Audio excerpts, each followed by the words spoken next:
Magandang umaga po mga kapatid ko kay Kristo. Ito naman po tayo para sa ating panibagong gospel exhortation para sa araw na ito.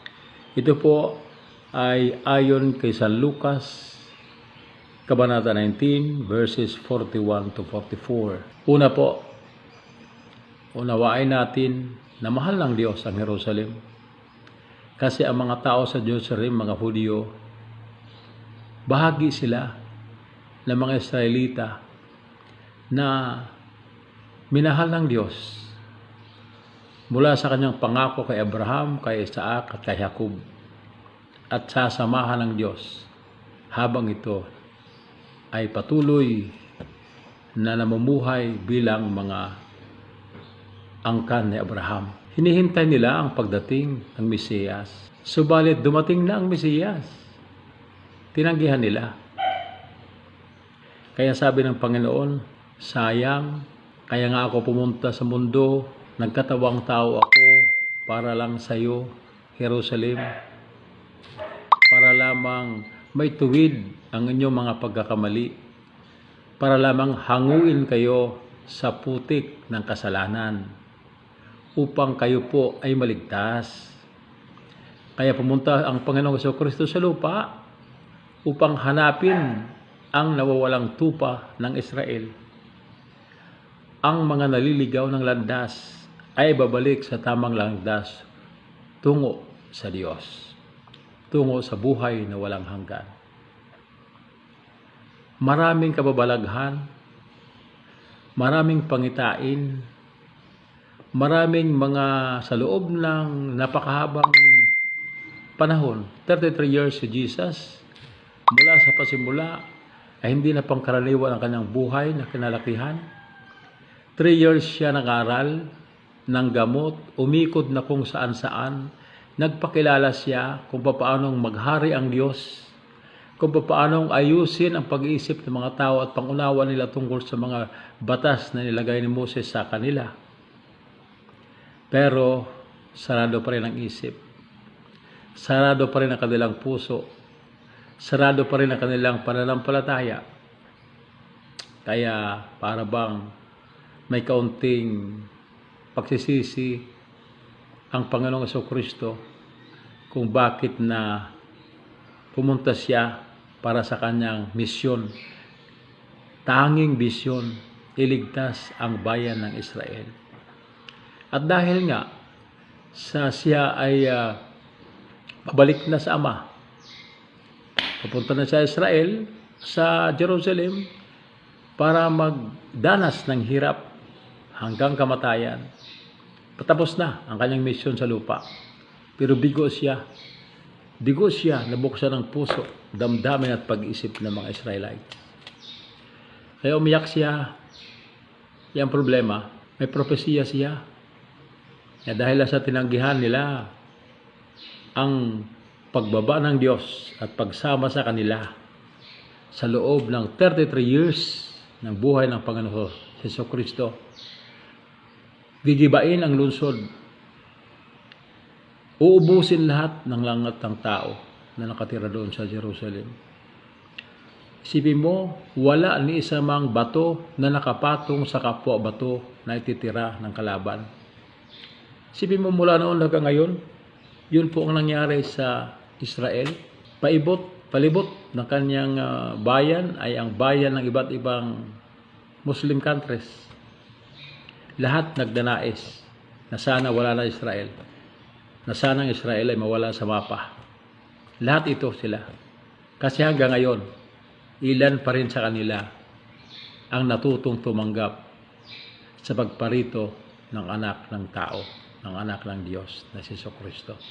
Hanggang kamatayan, hanggang pag-akyat sa langit, pagluklok sa kanan ng Diyos amang makapangyarihan sa lahat, buo na ginampanan ng ating Panginoon Jesucristo ang kanyang misyon.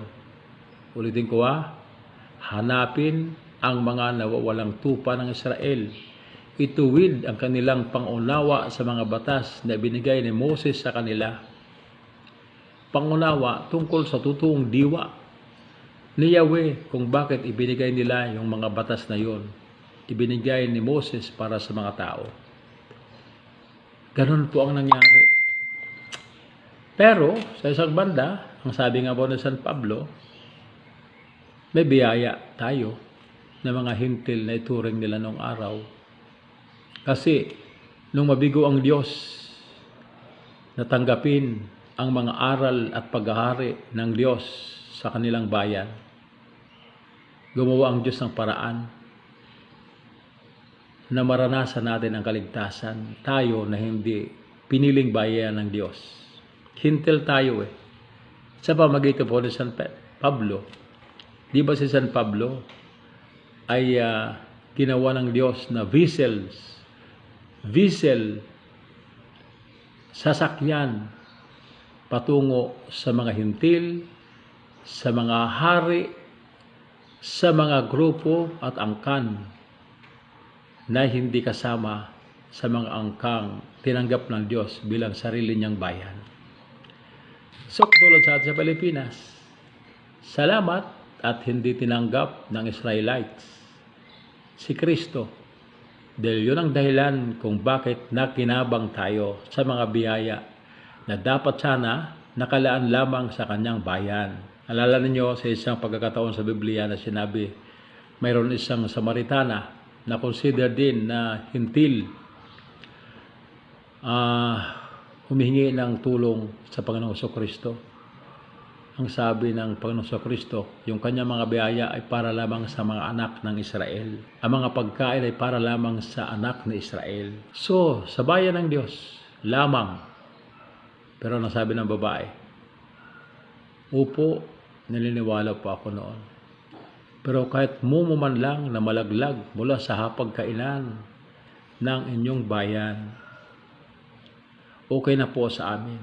Kaya lalong napahanga ang Panginoong Kristo sa uri ng pananampalataya ng hindi niya bayan mismo. Pero ang kanyang bayan, hirap natanggapin siya bilang Panginoon at tagapagligtas. Kaya mismo ang kapayapaan na dala ng ating Panginoon ng pagpunta sa lupa, kapayapaan na hindi mo kinakailangan maggera at matapos ang gera para mapayapa ang lahat. Kapayapaan na makakatulog ka na maibig sa gabi. Kapayapaan na wala kang kalaban. Kapayapaan na hindi mo kinakailangan ang gwardiya, ang CCTV camera, o anuman. Walang ganun na kapayapaan. Sa Diyos, buo-buo ang kapayapaan na dala-dala na. Padala sa atin ng Diyos. Yun ang hindi naranasan mga Israelites. Kaya tayo po ang nakikinabang. Salamat dahil hindi natin langgap na kinabang ang mga hintil na tulad natin. Kaya kung mayroon man tayo, dapat magpasalamat bilang mga mananampalataya Katoliko, ay salamat dahilan sa tinanggihan ang paghahari ng Diyos doon mismo sa bayan ng kanyang pinili. Kaya napapunta sa atin ang mga biyaya ng kaligtasan. Inalok sa atin at tinanggap naman natin ang buong buo. Kaya salamat sa Diyos. Salamat sa biyaya.